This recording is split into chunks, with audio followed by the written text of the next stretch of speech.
I think there are an awful lot of people traveling around the world now who we never hear anything of. And there are other people who are just so full of the buzz of travel that they want to share as much as possible. And the stuff that they're sharing, just amazing photographs and really useful tips, wonderful stories about people that they've met and all of this sort of thing. So I don't want anybody to think that I'm coming down on those people, because I'm not at all. It takes an awful lot of time to do what they're doing well. All right, Sam Manicom, you are on Driven to Ride. Thank you so much for being here. Well, thank you very much for inviting me, Mark. And actually, I've got a thank you to do for two people, haven't I? Not only to you for inviting me, but also to Mark Novak for getting in touch and saying, Sam should be with you guys. Yeah, he's a big fan. He lives in the same neighborhood as me. Actually, he has worked on a couple of my cars, so he's awesome. Got to go on a couple of rides with him too. Hope to go on more this year. Oh, excellent. Yeah, he's a great guy and big fan of the show. So he'll be to use an English word. I think he'll be quite chuffed that he got a shout out. So.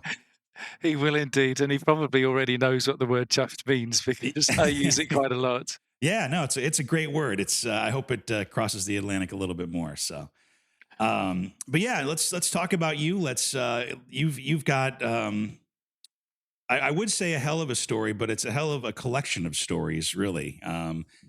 Because you know you're a full time adventure traveler.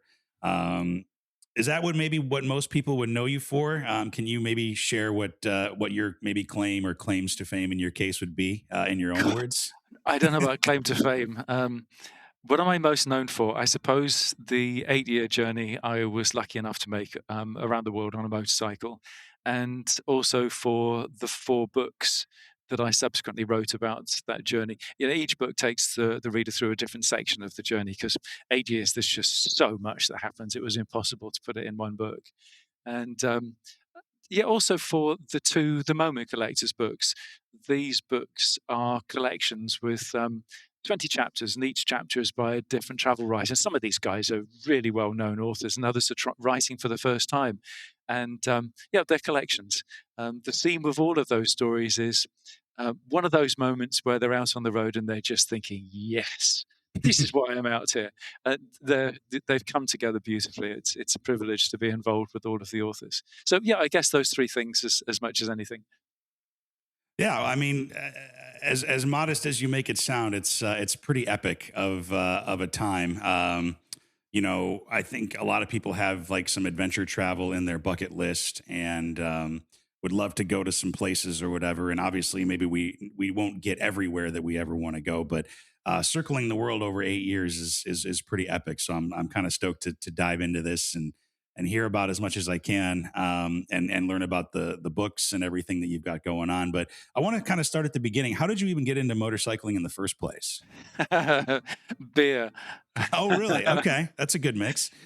So my first solo trip was when I was 16 years old. Hmm. Up until that time, my bicycles had been made up of bits that I dragged out of the local river and canal, and I cleaned them up, and that was, that was my means of transport. Hmm. But I was doing a paper round and odd jobs and things like that, and eventually had enough money to buy a brand new bicycle.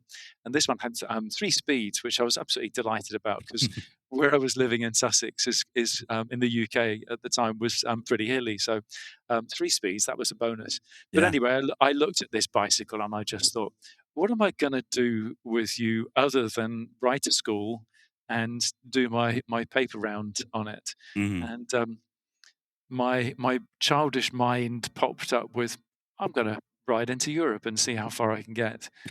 Um, but I had no idea of the enormity of what I decided that I was going to do. Of course, the first section was persuading my parents that it was a really good idea that their 16-year-old son was going to set off and ride a bicycle in Europe. Yeah.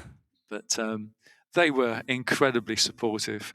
I think once they'd got over the initial shock, my mother was, "Yeah, go for it," and my father was, God, this could be a disaster in the making. But yeah, if you don't try it, you won't find out. And that was one of the best things about that trip. It was learning that if you don't try something, you never find out if you can. And that was just one of the lessons of that trip, and it's stood with me ever since.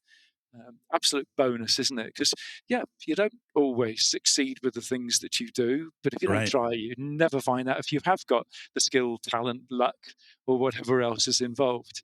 So, anyway, after that, I did various trips, backpacking. I hitchhiked around Europe for a year and a half, Okay. um, and that was big trucks Oh, because I okay, like reckoned, semis and stuff, yeah. yeah, that's right, because I reckoned the view from up there was going to be fantastic.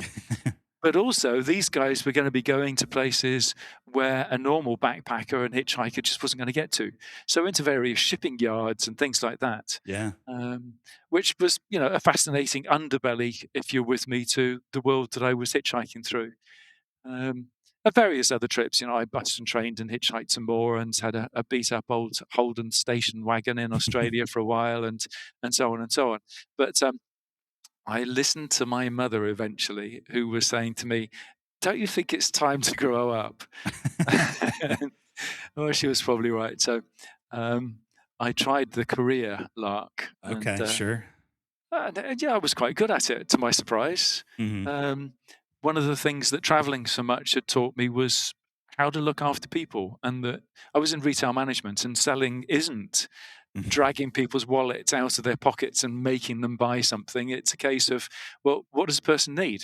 Have Mhm. you got something that they need? And if you have, well, then just tell them about it in such a way that will be of interest to them. And, I just had a lot of fun because it was helping people. Mhm. But after a number of years doing that, I started to get horribly itchy feet. And the beer came in because one night I was in the pub after work Mhm. and just sit and have a few solo beers. And after the first couple, I started thinking about life, the world, and everything. And it dawned on me that actually I didn't like my job anymore. Uh, um, and the next beer was, well, okay, so you don't like your job. What are you going to do? Mhm. The next beer was, hang on a minute. You don't owe anybody any money. You've got no responsibilities at all. Your family well, no kids, no pets, etc., etc. Yeah, yeah. Do something different. And then the next beer was, well, what are you going to do? And by this time, I think I'd had about 7 pints, Yeah. and I sort of slurred to myself, "I'm going to ride a motorcycle through Africa," Oh, and wow. that was literally where the plan came together. Sitting, drinking too much in the pub. Well, I think there's been a lot of great and also probably a lot of terrible ideas, thanks to beer. Yes. But this is obviously a life changing, fantastic idea. But had you like, obviously you've been a travel kind of person, you've been a traveler kind of your whole life. It sounds like, and always kind of had that travel itch, which I can relate to a fair bit. But uh, what made you decide like on a motorcycle? Had you ever ridden like a motorcycle before? Like, was it just like because uh, that's a hell of a commitment to travel through Africa, but to do it on a motorcycle is a whole nother ball game. To my amazement, during my drunken state, I was actually thinking quite logically, and the thought process was pick holes with every other way that you've travelled, and think Mm, about the things that you didn't like, and find a way to travel that is going to tick all of those boxes in a positive way. So, for example, sailing. I love sailing, but I hmm also really like people, and except for when you're in the harbours and ports and so on, you're not meeting that many people. Um, I liked hitchhiking, very much, but then after 12-hour stints standing by the side of the road and not going anywhere in the rain, there's gotta be a better way of doing things. Sure. Bicycle riding, I loved it. Absolutely loved it. But riding for hour after hour into a headwind and not going anywhere particularly quickly, yeah, okay, there's got to be a better way to do it. And so that was literally how I sort of went through all of the Okay. other ways that I traveled. And the motorcycling popped up as being a way to deal with all of the things. I suppose there was also a little bit of well, I'd been banned from riding motorcycles by my parents when I was Oh, younger, which is probably very wise of them. sure. So there was a little bit of a naughty sparkle over, well, actually, I'm a grown up now. I can do Right. it. Yeah. Yeah. We can bicycle through the mainland of Europe, but riding a motorcycle, that's where we draw the line. Yeah, exactly. So, how did you? I mean, I know that from what I remember and from talking to some folks, the process of getting your motorcycle license in the UK is a little bit more stringent than in the US. But how did you end up on two wheels then? Well, actually, I had a stroke of luck when I made this decision. I Hmm. was living on a very small island in the English Channel between the UK and France. It's called Okay. Jersey. Hmm. And the driving test um, stipulations back then were completely different to the way they are now. Um, I learned to ride and pass my test in 6 weeks. Okay. And I did most of that riding around in circles because it was an island, but at 40 miles an hour because that was the max speed limit at the time. Not a bad way to And do it. Yeah. well, no, it was great actually because out of season, it's a fairly sleepy sort of place, and Mm. although the roads are small, it was also a good place because I could ride some of the cliff top tracks and get a little bit of experience of riding dirt and um, on the beaches too. Although, of course, riding on sea salt sand is very, very different Yeah. to riding on inner land sand. But it was a bit of a taste. Yeah. Um, Yeah. A little but bit. I would say a little bit of experience, kind of on like all different terrains, which is smart.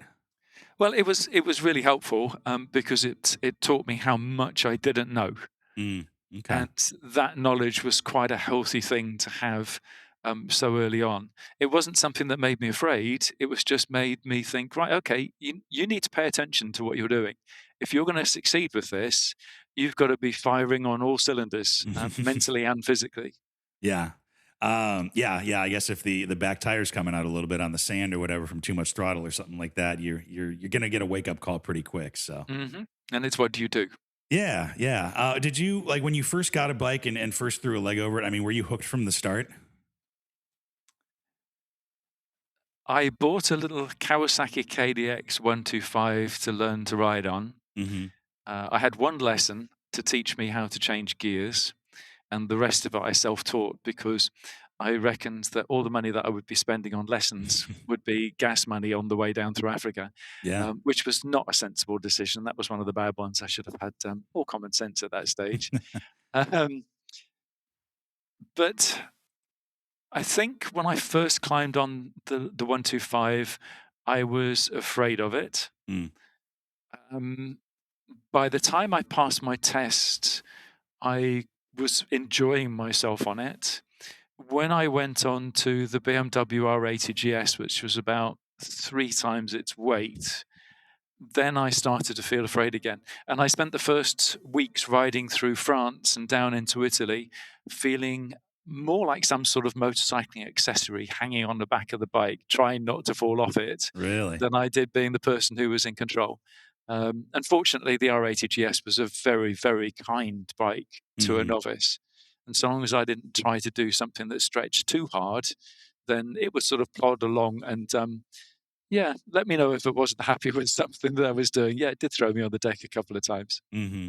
Yeah. So it sounds like you kind of grew into it almost. It wasn't like an instant thing. It wasn't, and sort of heading straight down into Africa.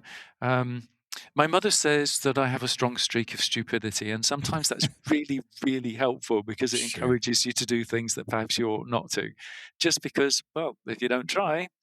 Um, but it was, I guess, about 6 months, 5 months ish, going down through Africa, and I got to Kenya. And one day, it suddenly dawned on me as I was riding that I wasn't afraid of dirt roads anymore. Hmm. And that was the moment when I also realized that I wasn't having to think to tell the bike what to do.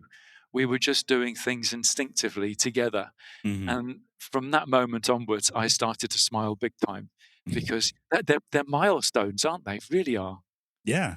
Yeah. I mean, when that fear goes away, or that kind of, I'd say, like the front part of your brain where it's like warning you of all the danger or anything like that, and you kind of just you get into a groove and you know the bike that well and all that. Yeah, that's kind of that zen state that you can get into. Yeah, I mean, you still have to ride with respect, don't you? Sure. Um, Yeah. but you're not riding with fear first. Hmm.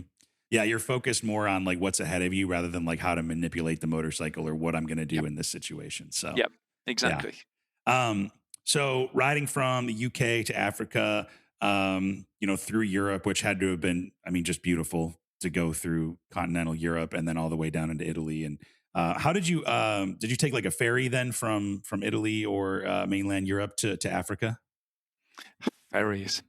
Um, I managed to make an awful lot of ferry crews laugh on the first section of the trip because I Hmm. was ridiculously overloaded. And this is February in Europe, so it was bitterly cold. Oh, geez. And Okay. Yeah. I had so much stuff because I reckoned, well, what you what you don't know how to do, then you can compensate with by having the right equipment to do it when you find yourself in the situation. So there Yeah. was a lot of logic in it, but it was completely ridiculous, and I was just making myself a much more difficult ride and putting the Hmm. bike under a lot more stress. So it was a small ferry from mainland UK to mainland Europe, and then another ferry from Italy across to Greece. And then back then, there was a ferry that ran from the port of Athens, which is a city called Piraeus, and that ran across to Alexandria in Greece. Sadly, it doesn't run anymore. Hmm. But it was an absolutely fantastic way to get off. But I surprised myself when I rolled onto that. Um, I got horribly lost. Most of the street signs were in Greek, and if Hmm. you've ever looked at anything written in Greek, then yeah, you know where that the jokey phrase It's, it yeah, comes I was from. gonna say there's a reason why people say it's all Greek to me. Exactly. So I rolled into the port with just minutes literally to go before getting onto this ferry, which is a big ship. Hmm. Um, but fortunately, the customs and immigration officers were really kind to me. I actually knew a bit of Greek because I'd spent some summer seasons working in Greece, Oh, and okay. I think that because I was making a bit of an effort to talk to them in Greek, they sort of took me under their wing and hustled me through. But when I managed to get onto the ship, and it's just absolutely huge stern to this ship. Um, if you think about a 5 or 6 story building, Hmm. that was about the size of the rear entrance into this ship with Jeez. multiple layers for vehicles. Hmm. And I found 50 motorcycles on this ship, and I was so surprised because I thought I was doing something unusual. Sure.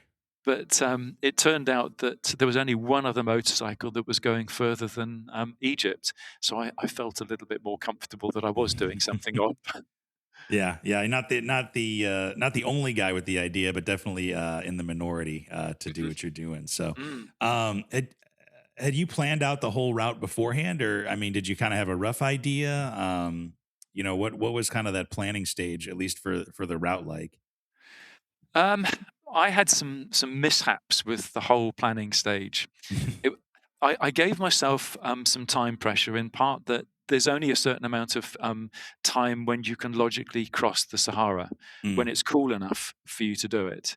So the clock was ticking on me from that point of view. I hmm. had originally wanted to go down the west side of Africa because I was born and initially brought up in, the Congo in Okay, Central West Africa, sure. um, and I wanted to go back, see what it was like. Yeah, yeah, yeah.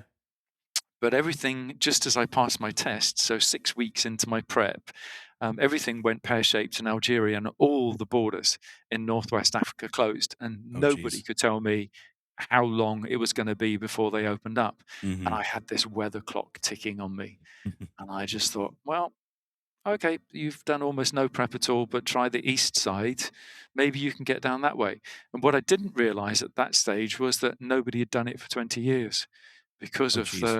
the civil war in Ethiopia and in southern Sudan. Hmm. Um, but this is pre-internet days, so in one way, that's all really kind to you because you sort of head out not knowing that there are barriers, and you just deal with them as you go. So, as far as prep is concerned, the countries that I was planning to ride through down the eastern side, I found out what the length of the visas were, whether the visas started when they were issued to me or whether they started as I rolled across the border Hmm. into the country, um, and what the weather patterns were going to be like. I also tried to find out what the political situation was going to be like in those countries because, of course, yeah, if you're riding into an election period in some of the countries there, you've got to be wide awake, and perhaps it's better to ride through the country next door, not the most logical on your route. So I learned those sorts of things, but it was very, very basic. Yeah. I did learn a little bit about the customs and the cultures of the countries because I'm just curious anyway. If I'm going to be Mhm. riding through somebody's home country, then I want to know something about the people that I'm going to be linking up with, understand them. It's too easy, isn't it, to tread your cultural motorcycle boots over somebody else's home territory and not realize that you're making massive blunders. Um, Yeah. but Yeah, it's yeah. kind of that distinction between tourist and traveler, I think. Hmm. There's where you're just going as a tourist maybe to see the sights, but traveler, I feel like they want to get into the culture a little bit and learn about how other people live. Oh, totally. Absolutely right. Yeah. So going down the east coast of Africa, I don't want to glaze over anything or whatever, but this trip to Africa sort of grew into this out of control 8-year odyssey. Was there a point in that Africa trip that you're like, I'm just going to keep going? Or was that maybe at the end of the trip? I mean, like, what flipped the switch in your head to be like, I'm just going to keep going? Okay. Um, I am a bit of a disaster magnet. Okay. So things kind of find me to go wrong. And during the first 9 months of the trip, I was arrested a couple of times, thrown in jail, shot at a few times, Wow. and Okay. various other mishaps. But every time something went wrong, um, something fantastic happened as a direct result. A place that I went, or places that I went that I would never have gone to, and they were just absolute gems, or Hmm. people that I met that were absolutely fascinating. So it taught me that when things go wrong, it's it's not a disaster unless you make it into one. Actually, it's an unexpected adventure. Mm. What's the worst that can happen to you? Well, you can die, and if you're dead, well, then you're not going to be aware of anything anyway. So Got nothing to um, worry about. Yeah. exactly. Use some common sense and don't get yourself in those situations on purpose. But if you find yourself in one, then think your way through it Hmm. and enjoy what is a silver lining. So I got down to Zimbabwe, which is Hmm. about three quarters of the way down, maybe a little bit more than that. And I had just fallen in love with riding a motorcycle and the freedom it was giving me, and what a wonderful icebreaker it was. It doesn't matter where you go in the world, I think, you stop and people who love motorcycles or want to ride a bike or whose father or grandfather rode a bike or whatever, they come across and talk. And you've instantly got something in common. And I was loving this aspect. The conversations that I was having with strangers that started with your bike, absolutely brilliant. And the freedom the bike was giving me to make up days as I went was also a complete bonus. In other words, I didn't have a bus train ticket or a train ticket, so I didn't have to go anywhere. I could Sure. wake Yeah. up in the morning and think, this place is awesome.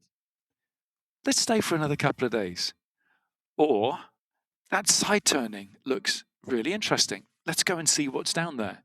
And this is one of the reasons that it took me 8 years to get around the world because I just side turnings rock. Hmm. There's so much fascination down there and so many tales of the unexpected. They're brilliant. So by the time I got to Zimbabwe, I discovered all of these things, and I was just thinking, what an awesome way to travel on a is to travel on a motorcycle. But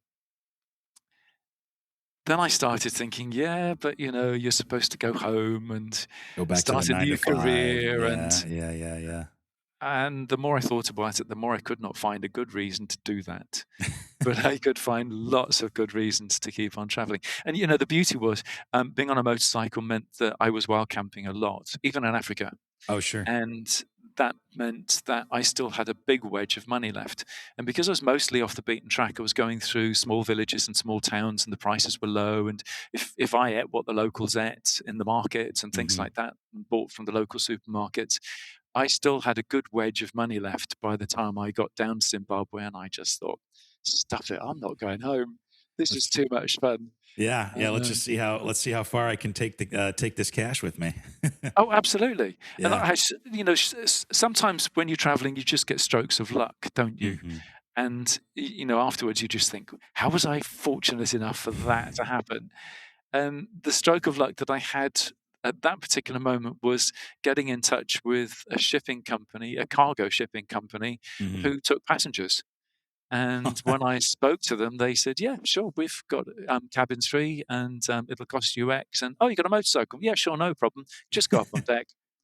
So that was me. I booked a passage on a cargo ship, a container ship, to go from Durban in South Africa across to Sydney in Australia.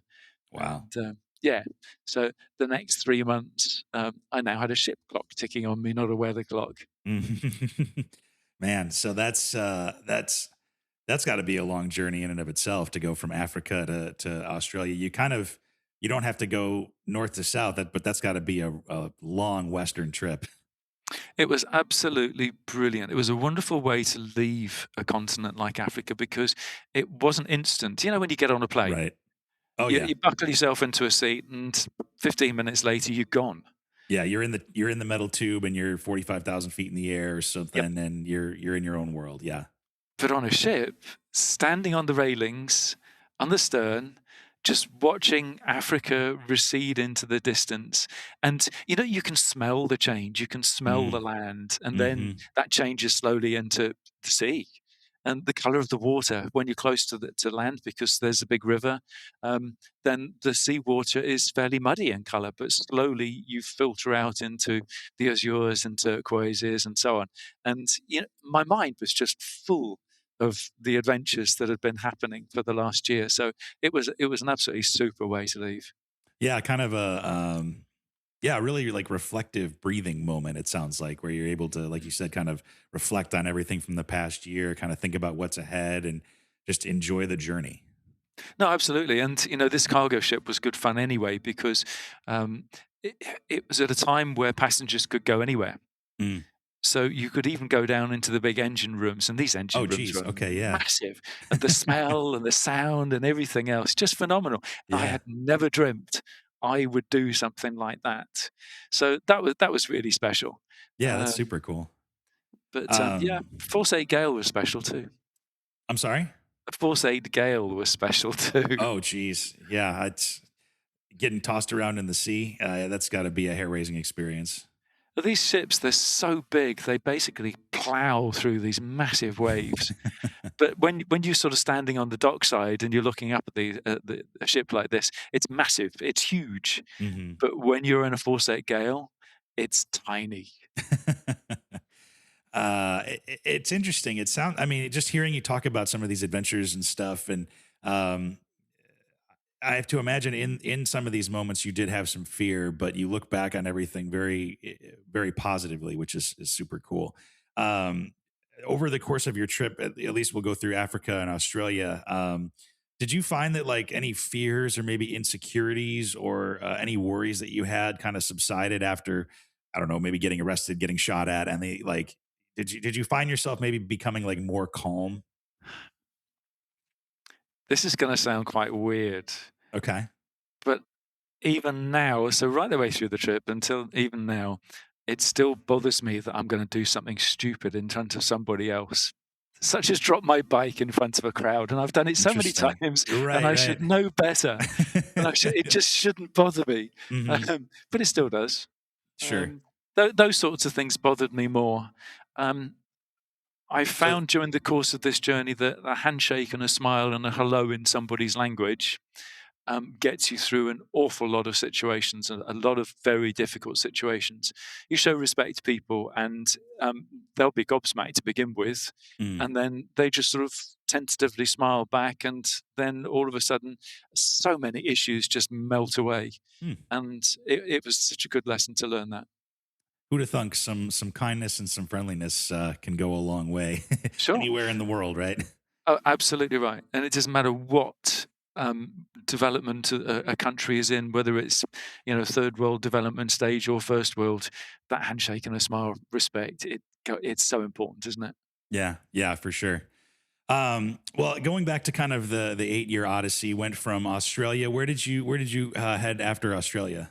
Up into Southeast Asia, Okay. so Indonesia, Malaysia, Thailand, a little bit of Burma, Hmm. as it was called then, and Right. then back down into Malaysia and across then into India, Nepal, Pakistan, Iran, Turkey, and then through Eastern Europe.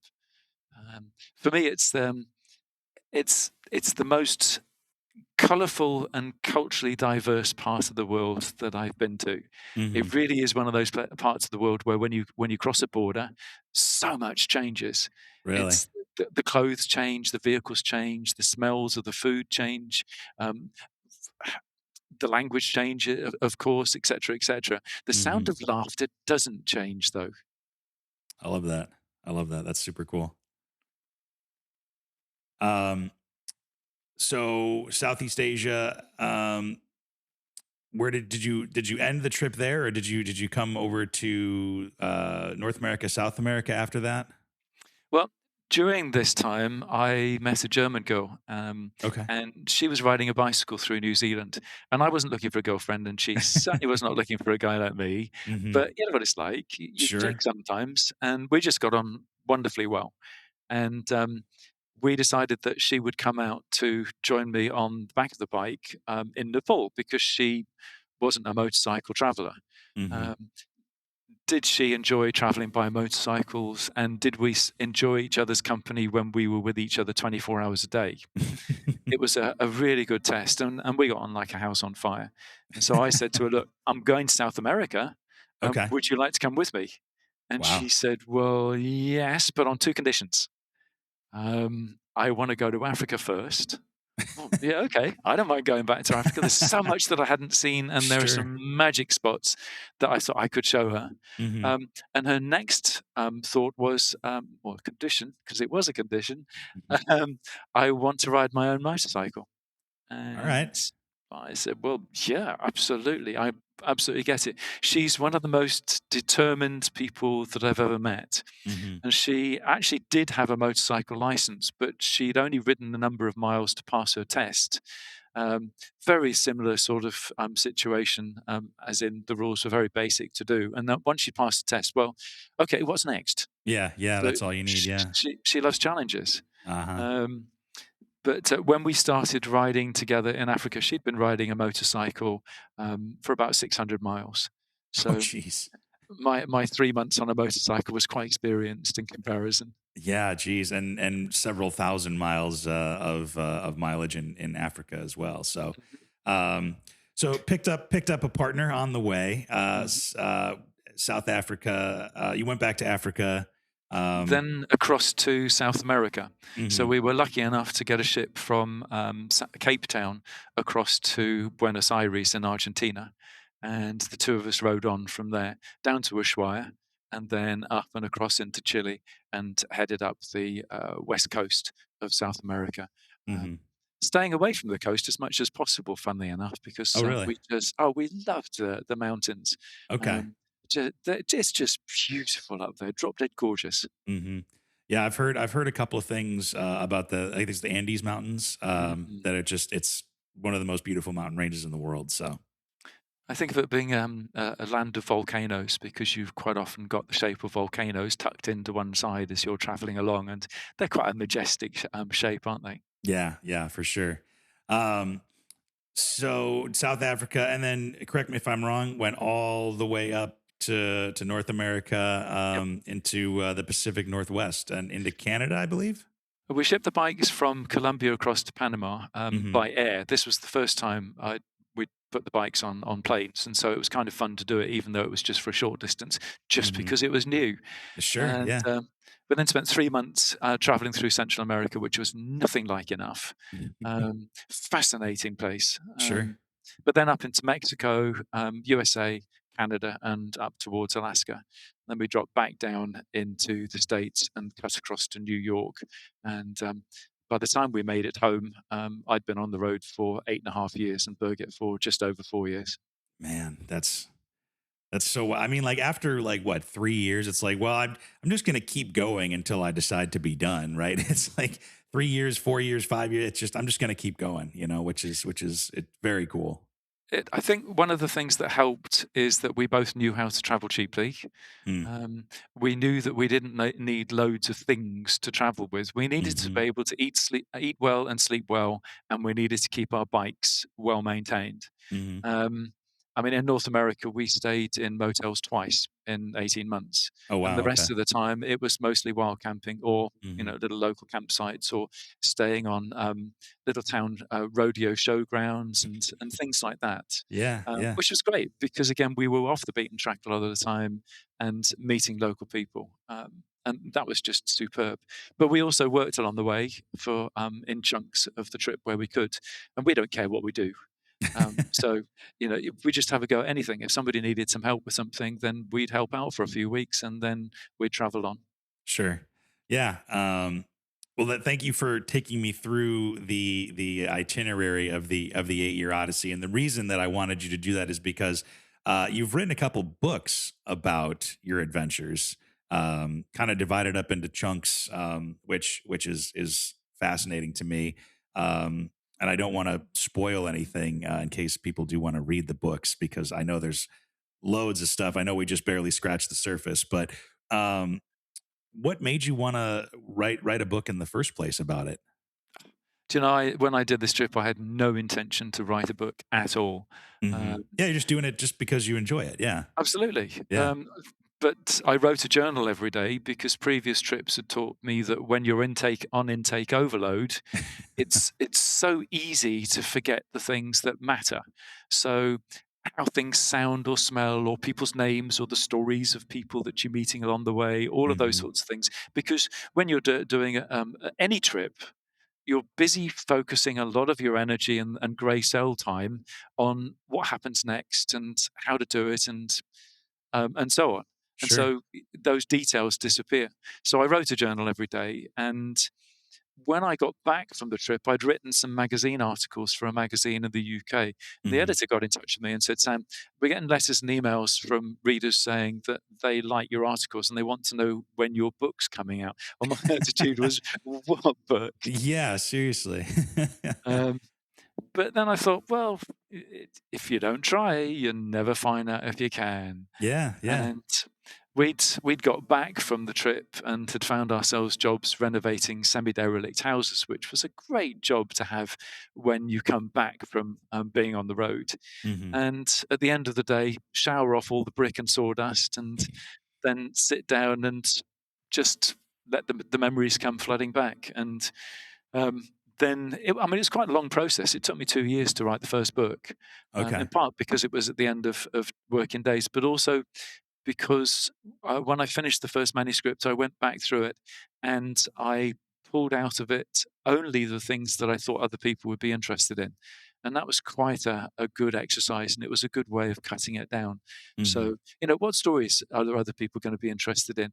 What mistakes that you write about are good mistakes to leave in the book because somebody else can think, "Oh, what an idiot!" But now I know that I won't do it myself. Right, So yeah, all of yeah. those sorts of things. So they're not guidebooks; they're just storytelling. Mhm. Yeah, and you've got, I think, well, 4 books that cover the main trip, but Mm. you released a book a couple years ago, as well, just kind of a collection of stories and memories. Can you tell me about that book too? This book came about because I was sitting down writing my fifth book, and I wasn't enjoying what I was doing. Really? Okay. And I was sort of 5 chapters into it, and I was just thinking, well, if you're not enjoying doing it, life's too short. What are you going to do? Mhm. And then it occurred to me that it would be great fun to put together a collection of stories. Mhm. Um, One of the things that all authors have a problem with, unless they're with mainstream publishers, is getting the word out about their books. Mhm.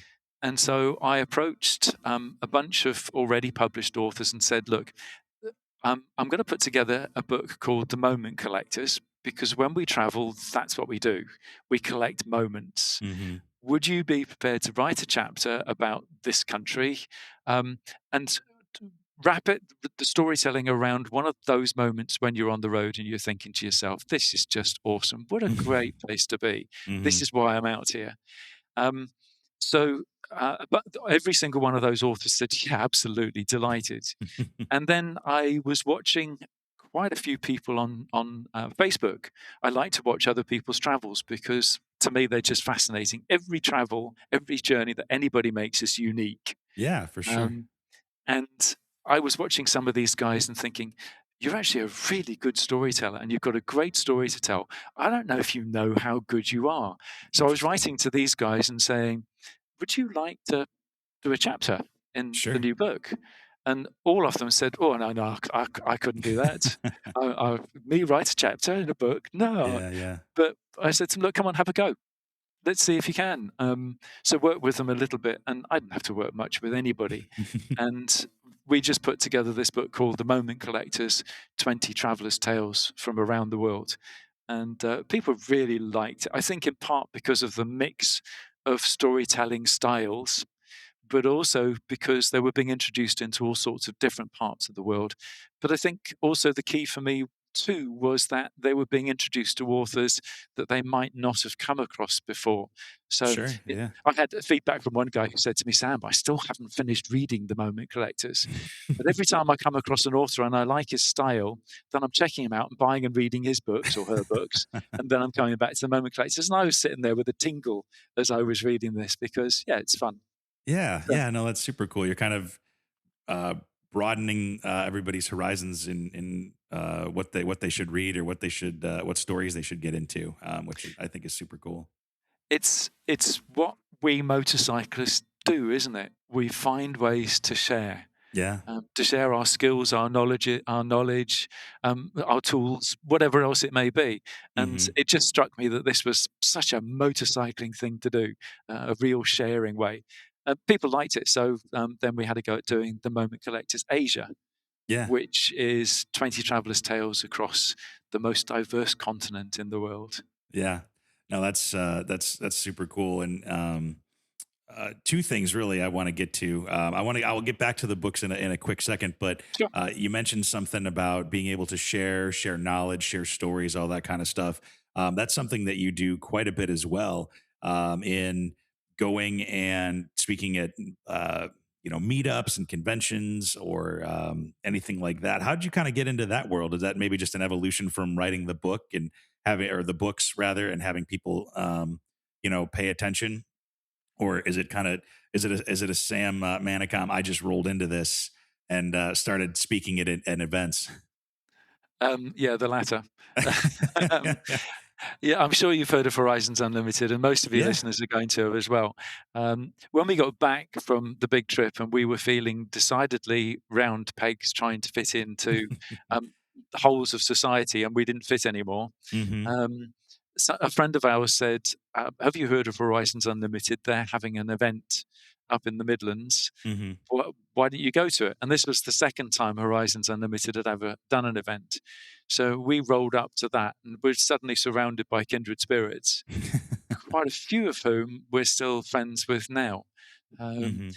and over the next years, we went to as many of those events as we possibly could. And eventually it starts being a case of, well, you do have a bit of knowledge. Why don't you share it?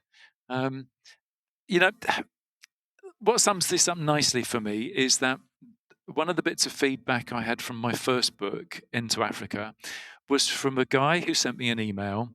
And he said, "Dear Sam, I read your book, Into Africa.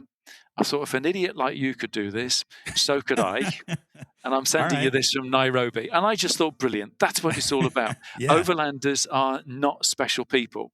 They're just people who've been able to get everything together enough to be able to head out and do a big trip. Hmm. And yeah, so it was the presentations are a way of sharing and encouraging people to think, well, actually, this sounds brilliant fun. Um, Perhaps I could too, and actually, perhaps I should. So Yeah. yeah, and you can note that I'm saying that with a bit of a wicked grin. Yeah, I mean, I think probably, and you probably run across this more times than not. Is it just people probably have a reservation about taking that first step or getting on the bike and really heading out, and once they do that, it's just then it's momentum carrying you forward. It's getting over that inertia. Yeah, it is. The hardest thing I think is making the decision that you are going to go. The Hmm. second hardest thing is actually rolling your wheels because then you've committed. Right. And then it's the first 6 weeks. For me, it's the first 6 weeks Hmm. because you're still wrapped up with home and the speed with which we're all expected to do things in our worlds. Everything's got to be done yesterday, and all the boxes have got to be ticked, and all of the rest of it.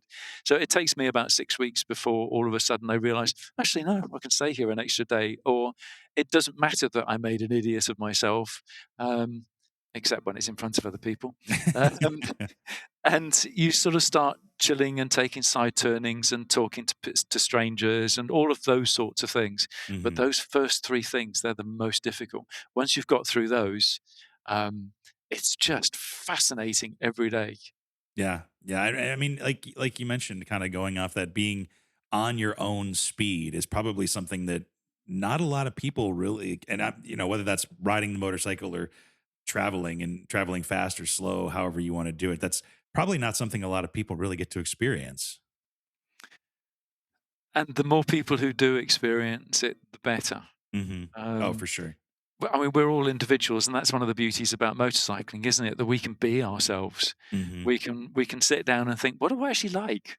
Why do I like riding a motorcycle? What are the things that I like doing? Hmm. And then just sorting out future travels around those things. But of course, always keeping an open mind in case there's something that we haven't experienced before that's new and still slots into the, yeah, actually, I kind of like this. Hmm. Yeah, I mean, it sounds like really the common thread is that kind of reflection of what do I like to do, how do I get to the next thing that I want to do, and really just kind of enjoying the moment. Too right. Hmm. Um, Obviously, in these talks, and you get quite a lot of emails and people reaching out asking for advice about traveling and the practicalities of it. Is there like a piece of advice that like you always want to give to people but nobody necessarily asks about? Every now and then, hide. Okay. What I mean by that is when you're traveling, you're an intake overload. I mentioned that before. Yeah, yeah. And in current times, we're under pressure to see and do things. Hmm. I've heard them called Instagram moments. Sure. Yeah. Um, and I think because you're on intake overload, just naturally, because you're dealing with so much new, you can get to the stage where you start to become what I call travel blind.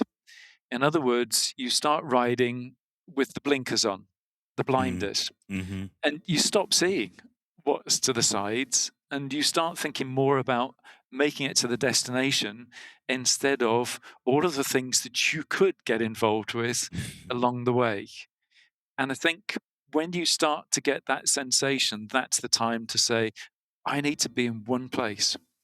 I need to just spend a few days pottering around, wash clothes, walk everywhere, don't ride anywhere, um, just sit and talk to strangers, or read a really bad paperback book, whatever else it may be that is just available. So hide from the world just for a week or so and let those pressures of what happens next, Hmm. get out of your system because I think then you've recharged your batteries. And when you've recharged your batteries, then you go back out on the road full of curiosity again. And you're awake. So, in other words, you can take advantage of opportunities, but you're also less likely to do things that will put you in danger because you're awake. So, hiding away every now and then, taking a holiday from the road, I think it's an absolutely fabulous thing to do. Yeah, it's like resetting a little bit and just, yeah, taking a moment to let your body and your mind process everything, because yeah, I can imagine it's like it's almost addictive where it's like, okay, I saw this, now I need to see this and see this. And I think now probably one of the big changes, I imagine you've seen from when you first took your trip to now, is kind of like that collecting experiences or the Instagram moments or whatever. um do you find that a lot of people uh are kind of chasing those things in travels, or are there still quite a lot of people that are kind of doing what I would maybe call the slow travel that you did? I think it's a wonderful mix. And I'm Okay. saying wonderful because what matters to me is that people do travel. Mm. Um, we live in an amazing world, absolutely Mhm. amazing, and our media spends so much time telling us that it's a dangerous world out there, and sorry, it's bollocks. Yeah, that's Um, fair. yeah, I totally agree. there are dodgy spots. Of course, there are places that you just don't want to go to. Mhm. But every single one of our cities and our countries have got places that you don't want to go to on a Friday night in the dark and as without a local, because you're opening yourself up to trouble. And that might be a tiny part of that city, and the rest of it is fascinating and interesting and fun. So why would you go to those dodgy spots? But what I'm trying to say is, yeah, of course, there are dodgy parts of the world, and they tend to be moving around all of the time. But the rest of it, just amazing.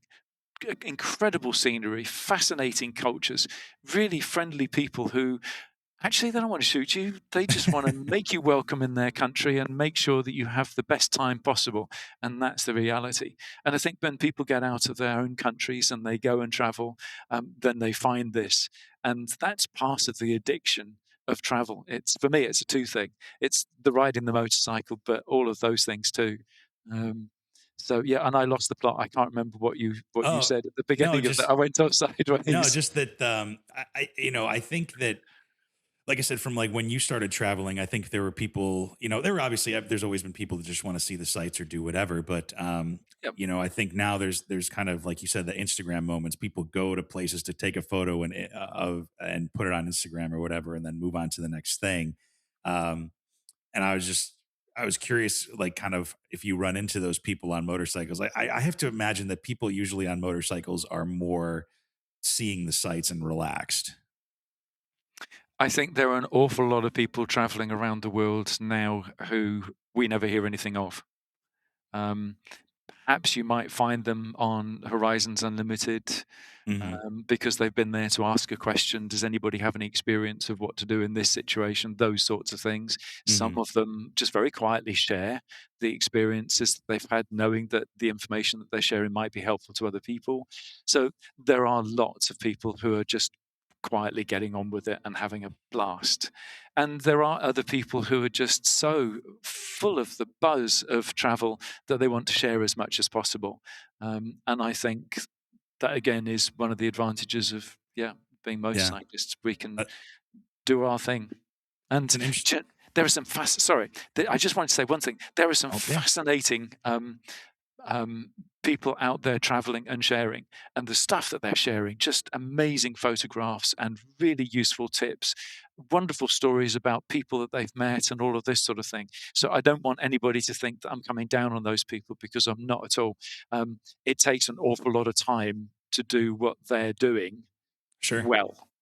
Sure. And Well, and on top of that, I think it exposes you or anybody to maybe places or experiences that they never even dreamed of that yeah, they even existed. yep, So opening up people's minds to that, I think it's a good thing. But it's agreed. interesting to think about the people that are out there in the world that are traveling just to travel and they're not documenting in it. You know what I mean? It's Yep.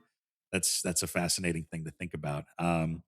Well, while people are traveling, or maybe probably more while they're commuting, I was stoked to hear that your books are audiobooks now, Yes. and they're on Spotify. So I commute to work and stuff like that, and I've got about a 45 minute commute each way.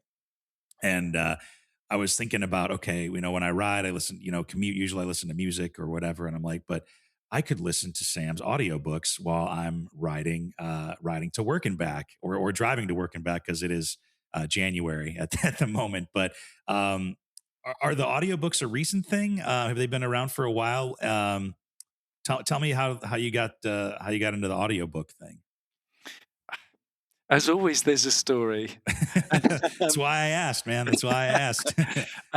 so in the UK, the biggest motorcycle show is called Motorcycle Live, Hmm. and it's a big indoor show. And I used to be there every year, book signing, Hmm. and I'd spend sort of 15 minutes talking to somebody, and they'd be asking me all sorts of great questions. Sure. And of course, I'm paying for my pitch by selling books. So eventually, Mhm. I'd get to the so. Would you like to buy a book? And to begin with, I was quite surprised when I had quite a lot of guys say to me, "No, I can't read." Really? And my first thought being a bit ignorant at times, was, well, hang on a minute, is the education system in the UK that bad? Oh, well, what's next? And moved on to the next person and signed a book, and, Mhm. everybody was happy and so on. But this kept on happening to me. And one day I said to one of the guys, "What do you mean you can't read?" Mhm. And he said, "Oh, well, I'm really badly dyslexic. And one of the reasons that I'm Oh. a motorcyclist is because I don't have to read anything to have great fun with an amazing hobby." And of course, the penny dropped, and I felt such an idiot because that thought hadn't slotted into my mind. Now, this Mhm. particular guy said to me, "I'm so dyslexic that I can't read anything. So when I'm Wow. going out on a longer ride, I have a tank bag with a clear panel in the top of it, and my wife draws me lines Hmm. for the length of the words that I'm going to have to turn left or right at." And that Interesting. was how he was navigating his way around the UK, by the Mhm. length of the line. And he said, "I get lost a lot, but it's always fun, and I can talk, as you can tell." So he was asking the way if he got lost, and I just thought, yeah, that's fantastic. So that was what started me putting the books into audiobook format, because I thought, if these guys are interested enough to stop and stand and talk to me and say they like what's going on, then maybe I should make it for them too. And then it occurred to me that there are an awful lot of people that have a long commute each day. And Mhm. so if I can make that long commute a bit more interesting, um, then what a great idea. So Into Africa, they're all out on Audible and iTunes as well. And they came out on Audible first. Um, Into Africa came out, gosh, about 12 years ago, maybe more than that. Mhm. But then a couple of years ago, Audible had a glitch and they dropped the first two. They just Oh, deleted geez. them. Whoa. And eventually Yikes. I managed to get them back up again. But I said, Mhm. "Can I have all of the hundreds of reviews from listeners that we had?" No, sorry, they're gone. Oh, geez. So they've gone back up. And I think Into Africa's only got about 7 reviews at the moment. And bless the people for bothering to review it. But Yeah. yeah. But anyway, so that was that was how they came about, and Mhm. subsequently, and I did record them in a professional studio, Yeah, 'cause you because narrated them actually. I did, and it took me Yeah. 2 years of knocking on studio doors, Mhm. asking for to find a studio that would let me narrate them, and they were all saying, "Well, if you're not a professionally trained narrator and you're not an actor, then no." But then I was in the Jeez. Ace Cafe in London. Mhm. And the Ace Cafe, a lot of the tables are bench tables. Mhm. So you end up sitting next door to strangers. And that's Mhm. great because they're motorcyclists. And that's always going to make somebody interesting. And Mhm. you're sitting there having your full English breakfast and nattering away to a stranger. And this one particular visit, the chap sitting next door to me and I were getting on like a house on fire. And he said, after about 10 or 15 minutes of us talking, "You're Sam, aren't you?" And I said, "Well, yes." And he said, "I've just finished reading your book, Into Africa. I thought it's brilliant. Have you ever thought about putting it in audiobook format?" And it was one of those moments in life where you have to make a decision. Do I, at this stage, say, "Oh, that's really interesting. Thanks very much for the thought," Yeah. with 2 years worth of knocking on doors in mind? Or do you just tell a little bit of what's been going on? And I chose the latter. Mhm. And he gave me this sort of wry grin and said, "Well, as it happens, I'm the managing director of a recording studio." Of course, of course. I mean, luck's just amazing, isn't You it? can't So, make it up, man. no, Yeah, you yeah. can't. You can't. Anyway, he invited me to go and record the first chapter in his studio, and Yeah. he said, "If you suck, well, at least you'll know you suck." Right. Um, and but the end of it, he said, "Actually, you can do this." So we recorded that one, and then subsequently the other ones. Yeah, well, I was gonna say so because I went in and listened to just a quick sample or whatever, and I was like, okay, whoever's reading this is actually really good. Again, because I'm in a broadcasting Mhm. background, so I'd like to think I have a little bit of an educated opinion on how to read for the recording, the recorded word or whatever. And I was like, okay, and then I hear narrated by the author. I'm like, okay, yeah, Sam's got this, man. It sounds really good. So from my humble opinion, the narration is quite good from the Thank you small very sample I heard. much. Yeah, Thank you. no, it was great. And like I said, I'm excited. I can't believe I'm saying this, but I'm actually looking forward to my next commute to be able to actually like Oh, to dive brilliant. into these books and check out some of the adventures and all that. And To get back to the adventures a little bit, but Mhm. before we close out here a little bit, obviously you've it's not like you did this 8 year odyssey and then stopped. You've still continued to travel all over the world and do trips here and there and stuff like that. Is there anywhere that you haven't maybe got a chance to go back to that you would go back like today if you had the chance to like maybe snap your fingers? Oh, that's hard. I bet, yeah. Um, there's one place that I wouldn't want to go back to, and that's jail in Tanzania. That's the whole experience surrounding that episode is still the scariest moment in life. Mm, Um, as far as various countries, I'd go back everywhere like a shot. yeah, Um, everywhere was just fascinating to me, and I'm very conscious that there's an awful lot that I didn't even scrape the surface of, let alone dig into. yeah. Um, Africa's my favorite continent. Mm, It's so full of surprises. It is incredibly beautiful, and I love the African sense of humor. It pops its head up all of the time. It's Phil Buster Keaton and Charlie Chaplin sort of humor. Simple stuff, nothing sure. complicated, Yeah. nothing cruel or nasty towards other people. If something's funny and it looks funny, then people will laugh to the stage that they've got tears rolling down their faces, and I Oh wow. love that Hmm. freedom of laughter. Yeah. Um, so Africa's a real mix for me, but any continent, anywhere I've been, I'd love to go back. I love it. One thing you mentioned, I think it was maybe in the sampler for the North South America to North America Mm. leg of the journey and the documentation and the stories from there is that you kind of were more culture shocked by going into back into the developed world as opposed to being in the developing world. Can you talk a little bit about that? What that culture shock was kind of like, and maybe what the biggest difference was, or some of the biggest differences that you experienced? Sure. So by the time I was at that stage, Hmm. I'd spent most of the time in developing world countries. Right. And the priorities in developing world countries and developed world countries start off as being exactly the same. Okay. So, roof overhead, food in stomach, Hmm. clothing, education for the kids, medical care, um, something stashed away for old age, if at all possible, and if your culture allows it, a beer on a Friday night. There we So go. they start off to be very, very similar. But Hmm. in developing world countries, people have there's a simplicity about life because there's an awful lot that people can't have.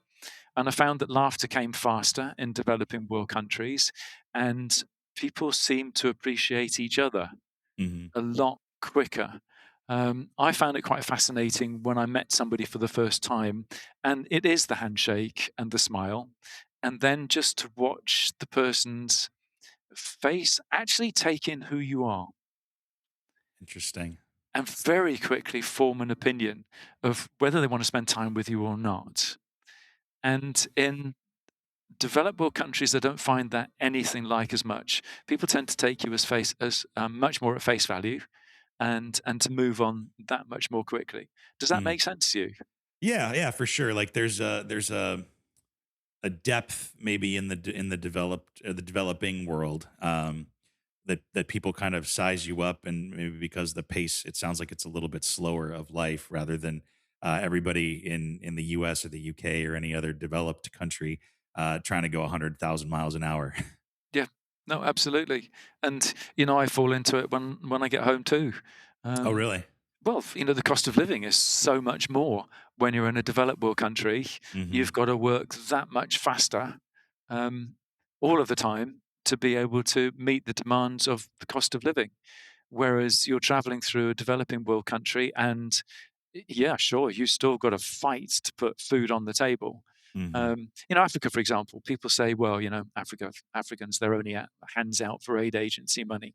But what people don't realize is that, for example, vast swathes of Africa is subject to the tsetse fly. And the Hmm. tsetse fly is sleeping sickness, and many animals just don't survive, particularly, working animals like oxen and that sort of thing. So Hmm. people farm um, what they can by hand because they don't have an option. And that means that they can earn enough to feed their family and they can produce enough um, to sell a little bit to neighbors or in the market and that sort of thing. But you suddenly get a major drought or a major set of floods, and everything gets just wiped out. Sure. And that living on the edge is it's really really hard. It's a different type of living on the edge.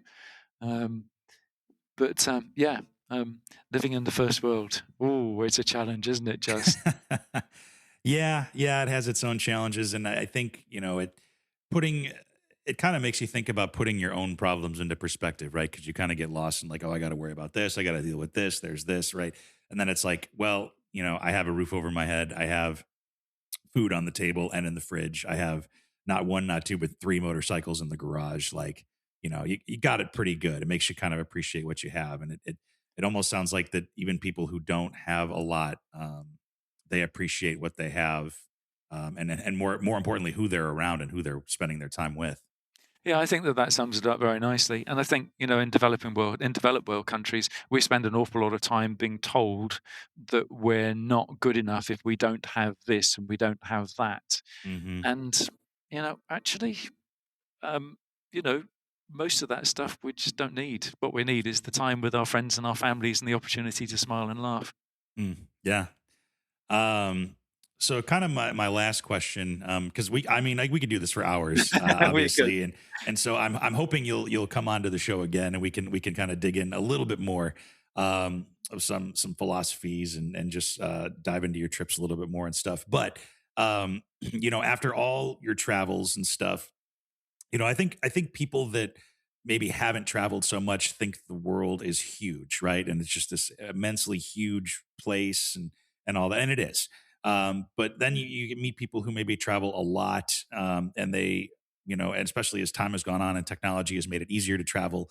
Um, People say the world is getting smaller and smaller and smaller, right? So do you think the world is like a huge place, or because you've traveled so much and seen so many different things, or is it smaller because you've kind of seen and done everything? Like what's your take on that? Stay on the main roads and it's small. Take the I love time that. to get off the beaten track, to go on the back roads to where time has been standing still, and um, don't go in straight lines. Go in as many zigzags as you possibly can, and that's where you find the real value of being alive. I love it. I knew there would be a great answer to that. Even though the question was not proposed the best, but I appreciate you I got you. I got you. summing it up real well. I think that's a great note to end on. So, Sam, thank you so much for being here and sharing your story with us. And like I said, we just scratched the surface, so we have to have you on again. Oh, Um, thank you very much for inviting me. I've really enjoyed chatting with you. yeah, same. Before we do set off, though, where can people pick up the books, the audio books, learn more about you? Tell me everything. Okay. The best place to get the paperbacks from is from Amazon, because I'm not based in the States, so I'm Hmm. not sending out so many. Cost of postage is ridiculous now. Yeah. So from Amazon is the best place in the US. Um, and the audiobooks from Audible, Spotify, and from iTunes. The books are all out in Kindle format as well. So that's fairly general. If you want to keep in touch, then I've got two Facebook pages. You'll find me if you plonk my name in because it's fairly unusual, so it comes up fairly quickly. I'm also on Instagram and Blue Sky.